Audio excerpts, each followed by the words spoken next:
Thanks for tuning into our seller interview series. Up today, we've got an Amazon FBA business for sale in the home and kitchen niche. Created in November 2015, this business makes $3,439 per month in net profit, and the listing number for this business is 40945. Now, we do these interviews to give potential buyers more information about both the seller and the businesses they're looking to purchase. We hope these insights are helpful for you in making a buying decision. We've got the seller with us today to go through the business. I cover everything from niche selection to traffic and monetization. Thanks for coming on, Kapil. Thank you so much for having me, Greg. Yeah, man. Before we dive into the questions, just to give a quick summary of this business for everyone out there listening in. The business was built in November 2015, has a monthly revenue of $10,474, with expenses sitting right at $7,034 for that net profit of $3,439. Now that is over a 12-month average, and included with the sale is the Amazon storefront with the 2 product lines, as well as a branded website specifically for these products. So with that said, can you tell us a little bit about your background in building and running online businesses? Is this kind of the first one that you've ran, or have you done multiple different online businesses? Basically, I've built multiple online businesses. I've also sold multiple online businesses. However, for the Amazon business, this is my first one. Mainly, I've been primarily doing SEO and affiliate sites and flipping them for good paydays. That's what we like to hear, good paydays. Yes. And since when I actually found out that Empire Flippers is also selling into buying and selling of Amazon businesses, I straight away wanted to sell my business with you guys. We love to hear that, man. That's awesome. For this particular Amazon FBA business, how did you come up with the idea to start this? Without giving away the niche, obviously, but was it more like competitor research, like you saw a gap in the organic rankings in Amazon, or was it something that you were interested in outside of competition research? How was the logic behind building this one? Yeah, so basically, when we decided to build this business back in 2015, we wanted to go into a niche which was evergreen and which actually had less competition, but a lot of people would be buying products in that niche. There were a couple of niches, but we found that this home and kitchen niche was really important. And it was actually a lot of people who were buying products on a daily basis in this particular niche. And then we wanted to come up with products which were suitable for all the age groups, and it was not dependent on a gender or they were seasonal. So we wanted to get rid of all these dependencies, and that's why we chose our products accordingly. Of course, they were based on the market research, and obviously when they were based in places like which actually had less competition and less product reviews, that's how we actually came up with these niche ideas. Did you use competitor research software, something like Jungle Scout, or did you have kind of your own system of how you did competitive research? No, actually, we did not use any of those software. What we did was went on Amazon, browsed through a lot of products, and came up with some ideas. And based on those ideas, we finally selected our own products, which were actually, there were 2 or 3 criteria on which that niche selection was dependent. One of those was how many reviews the other competitor products had. So the competition research that you just talked about. The second was how easy was it to get those products manufactured and delivered to the Amazon FBA marketplace. I think this is a good segue to ask, for people that might be brand new to Amazon FBA and they don't quite understand how it works, or maybe they're even brand new to online businesses and they're looking at this business as perhaps their first acquisition. Could you just briefly, maybe in a couple sentences, describe how this business is actually making its money? So basically what we do is we get products manufactured in China and we inspect them in China itself. The manufacturer actually provides us with videos once the shipping is ready. So he provides us with videos. We inspect those products through videos, and then he directly ships everything to the Amazon FBA. On the Amazon, we have our listings and the products are sold through those listings. So we don't have to do anything else in terms of having a warehouse, in terms of shipping, packaging, labeling. So that is everything is taken care of by the manufacturer for us. and the product lands in US at the Amazon FBA warehouse, and then we just do the sales from our online listings. That's it. As you mentioned, Amazon FBA does take care of a lot of the kind of groundwork, logistics side of things that are pretty common obstacles for traditional e-commerce stores to get over. Once you get the product up, it's fairly straightforward to manage it, from what I understand. So, why are you selling the business? Why not just keep the business and keep growing it or adding more product lines to it? Why not just keep it? Yeah, that's actually a very good question because since this is actually almost hands free for me, the reason why I am selling it is I'm not able to give it time. I am not able to give it even one day out of my busy schedule because as I said, it's not my first business and it's not the only business I'm running. So I have a couple of other businesses also, which are taking a lot of my time. And fortunately for me, they are paying me very high as compared to this business on a monthly basis. It makes sense to focus on those ventures. And there is actually a time when you decide to basically focus on certain things which are really important to you. And it's not that this business is not important for me, but now the time has come. It's actually the right time for me to sell this business. Yeah, of course. It might not be taking up much of your time, but I understand you want to cash out on it and focus on higher earning ventures. Is there anything you're planning on doing with the capital after the sale? Are you going to be funneling the money into these other business ventures, or are you going to be taking a vacation, come visit me out here in Southeast Asia? Of course, I can do that. Excellent. I'm counting on it. Right now, what we are planning is we are planning to buy a commercial property out of the funds that we get from it because so right now, frankly speaking, my office space, it's actually rented. We actually want to buy our own office and we want to scale that and hire few employees and grow from there. Excellent. So you're looking to really scale your operations then with the capital. That's excellent, man. Really cool. When you first started this business in particular, so you source the products get shipped to the US Amazon FBA warehouse and it's actually live, people are able to buy it. When that began, what was the trajectory of the business? Did you find you were getting customers coming in pretty quickly or was it more of a slow build up? Yeah, so it's actually very interesting. From the first day that our inventory landed, we made sales on the first day itself. That must have felt great. It actually boosted our confidence a lot. It was during the Christmas time, and the products were flying off the shelf, and we were really happy. But of course, everybody knows that after Christmas time in January, February, sales are pretty low, right? Right. Then it starts picking up, and probably it's time around March, the sales are high. And then again in April, it dips, picks up during the Amazon Prime Day time, and then again dips. It actually again picks up nearby Christmas, and on the Christmas season, of course, it is the sales are really, really high. So Amazon is like up and down and up and down. It obviously it did not be up, up, up and up for me, but yes, it was up and down, up and down. But yeah, we were able to make decent profit out of that. That's good that you were getting sales right out of the gate. Obviously, you launched during a very good time to launch. But is there anything you learned from this business in particular? Like maybe just one thing that worked really well for you that you're going to be applying to your future sites or maybe your future businesses? Anything that stands out? Yeah, there are actually a lot of things, a lot of learnings which I've gained out of this business. One of them is, and it'll be beneficial for whoever is listening to this interview. One of them is if you have a supplier, and of course, he's a trusted supplier, and you're working with him for maybe for a long time, let's say 1 or 2 years. But still, in China market, there is a lot of opportunity to get the same products at a fairly low price. I will give you an example.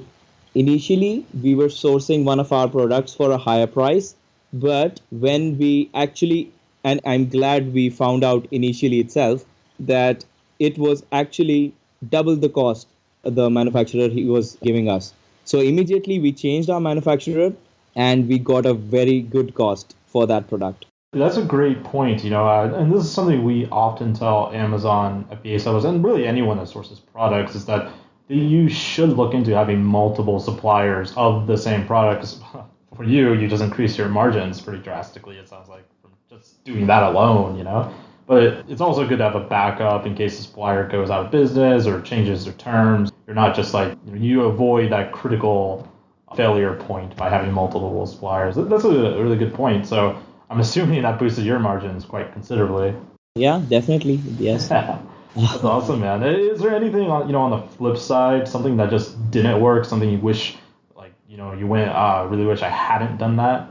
It's actually a learning curve. When you start applying changes and start testing things, there are certain things that work really well. There are certain things that are not, that are completely a flop.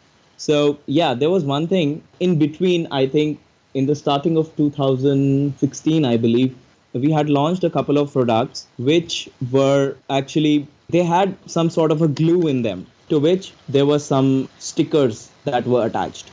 So what happened was when those products reached FBA, they immediately started selling, but we got complaints from the buyers that the sticker actually didn't stick or the glue basically messed up.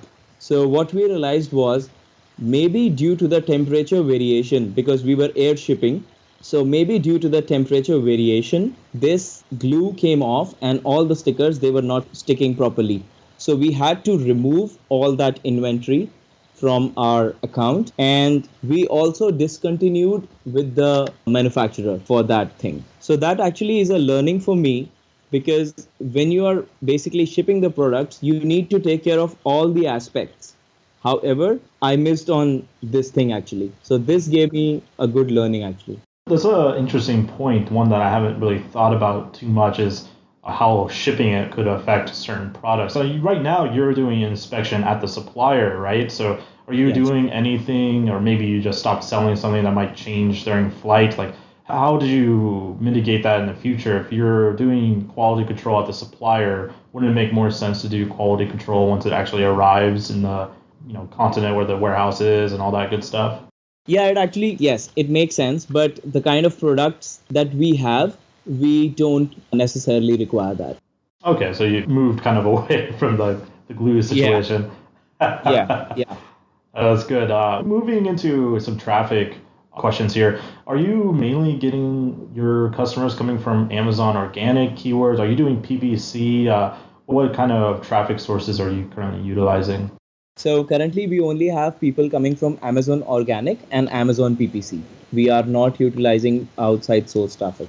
You obviously have a branded website with this too. Is that branded website doing any kind of traffic, or is it just really there as like a placeholder for the brands being sold on Amazon?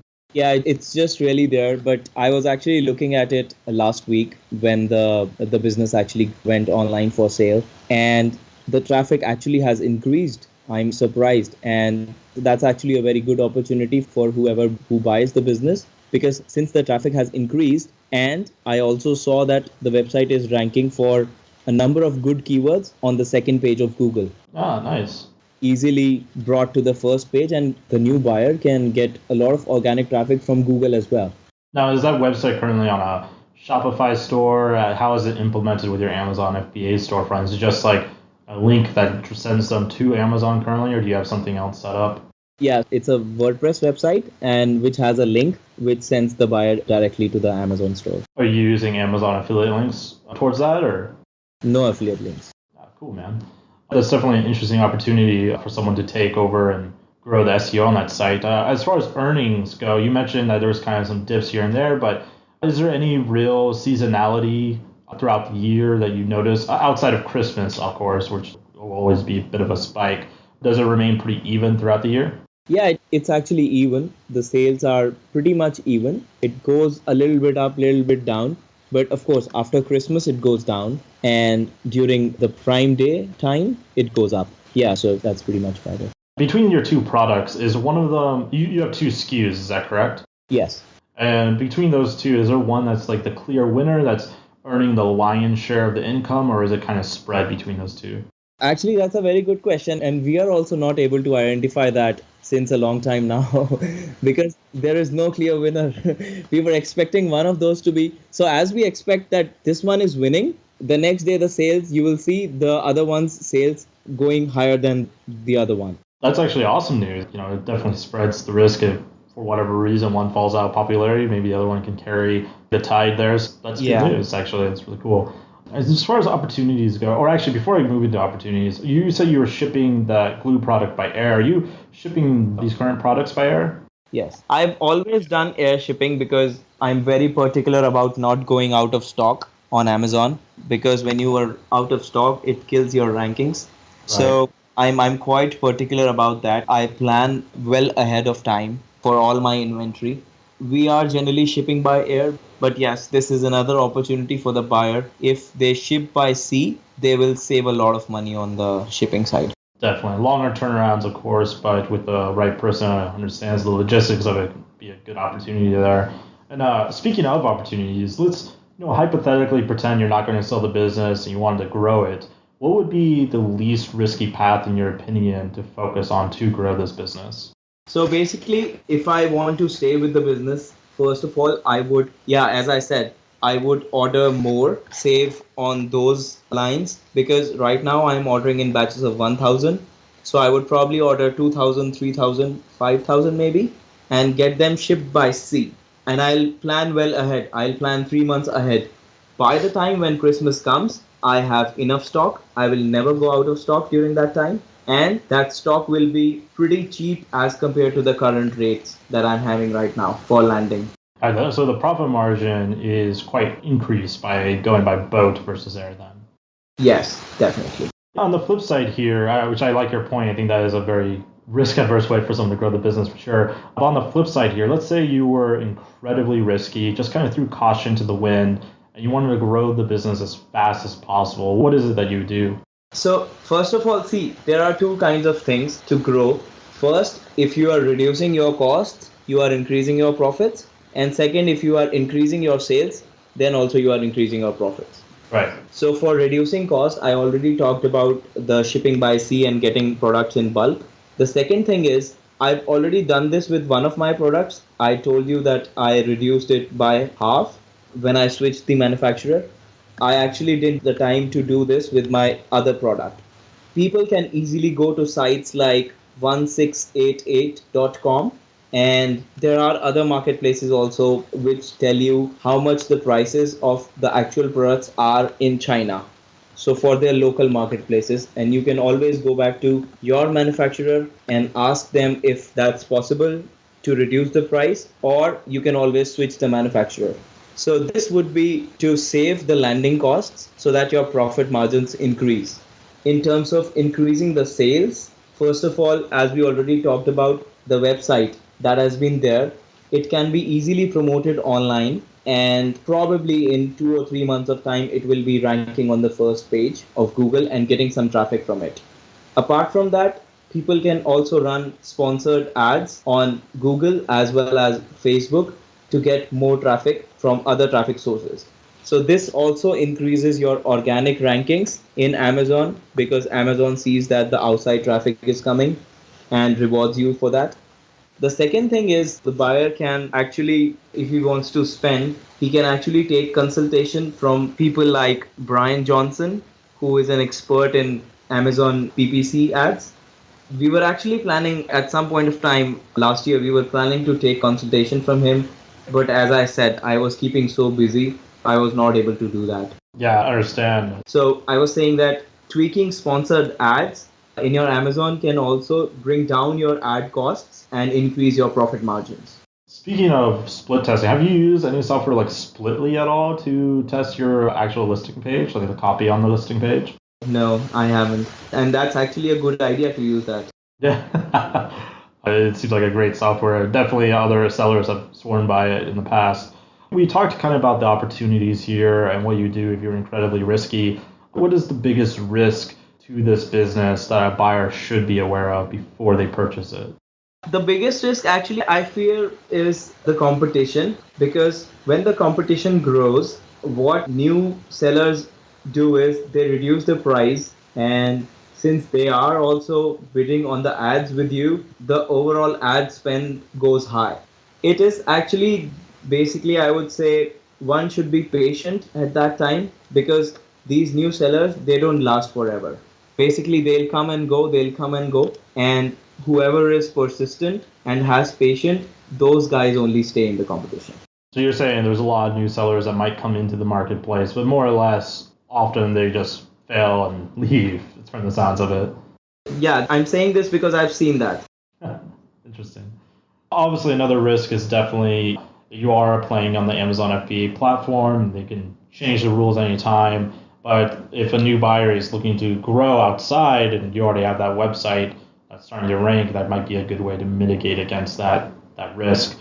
Moving into some work required here, can you describe the amount and type of work you're currently doing to maintain the business? Yeah, sorry, Greg. Can I interrupt you? I actually Sure. have two more opportunities to discuss. Sure, yeah. Go ahead. So these both of my products, they are so generic and they are, I would say, actually needed for each and every home in US that anybody who buys the business, they can easily scale to different marketplaces as well. So not only Amazon, these products can easily go on sale on eBay, maybe on Walmart as well. So we are not able to do that because these models require FBM instead of FBA. Fulfilled by merchant, is that correct? Yes, yes, that's correct. So since I'm not based in USA, I cannot do that. But if the buyer is based in USA, this is a actually very big opportunity for him. That's a good point. Multi-channel selling. I mean, you can even do a little bit of that with Amazon itself, right? Like you expand it into the Canadian market or the perhaps even the Mexican market down in Mexico with the Amazon there for sellers having some good success with that. Have you ever thought about doing something like that? See, because these markets for specifically for Canada and Mexico, they also require shipment to be present there. I think they have FBA as well.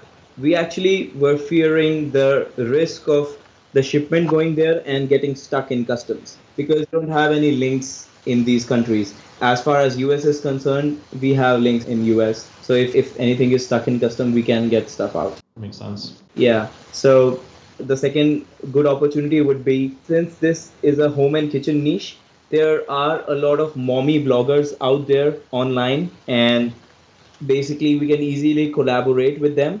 So we can offer them free products for themselves and probably a 20-25% discount for their audience to order the product online. And these products, trust me, these are required by a lot of, I would say, every household in US.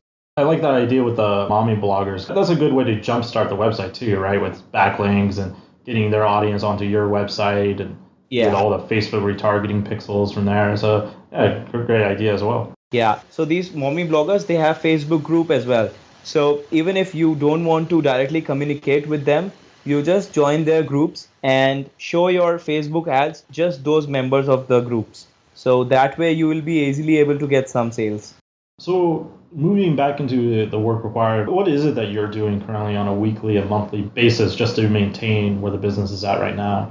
Yeah. So there is something that I used to do on a daily basis, but now I don't. It was every day getting up in the morning and checking how many sales did I make yesterday. It's a good feeling. Of course it is, especially during the Christmas time. Basically, it's actually very less work, basically keeping track of inventory and planning ahead so that you never get out of stock. Staying in touch with your supplier so that to build relationships with them. And then probably once in a while we are getting customer emails, probably who are looking for more information or maybe they want to give us feedback or something like that. So just attending to those emails and regularly checking your customer feedbacks because so far we have 5-star feedbacks, but occasionally there were few not so good people who gave us probably 1 star or 2 star, but those reviews were actually in violation with Amazon's guidelines. So we have got those removed, and Amazon had also agreed to this, and hence they had removed those reviews because they were in violation to their guidelines. Just making sure that basically the inventory is in place, the listing is in place, the reviews are all good, they are in place. And probably once in a while you might want to, let's say, modify the email because we are sending automatic emails to all our buyers, whoever buys products from us. So let's say it's the springtime or maybe Christmas is nearing. You might want to add a couple of more lines in the email, just making sure that the email doesn't look automated. So you're proactively building an email list right now. Is that correct? Like when people buy your product? I'm not building email lists because Amazon does not let me do that. Ah, right. But yes, emails are going to buyers. I think we are having two emails sent to the buyers, whoever buys our product. And of course, they are for seller feedback and reviews because reviews is something which is really important in Amazon. Of course. Is there any skills you'd suggest for a buyer to have before they purchase a business like this?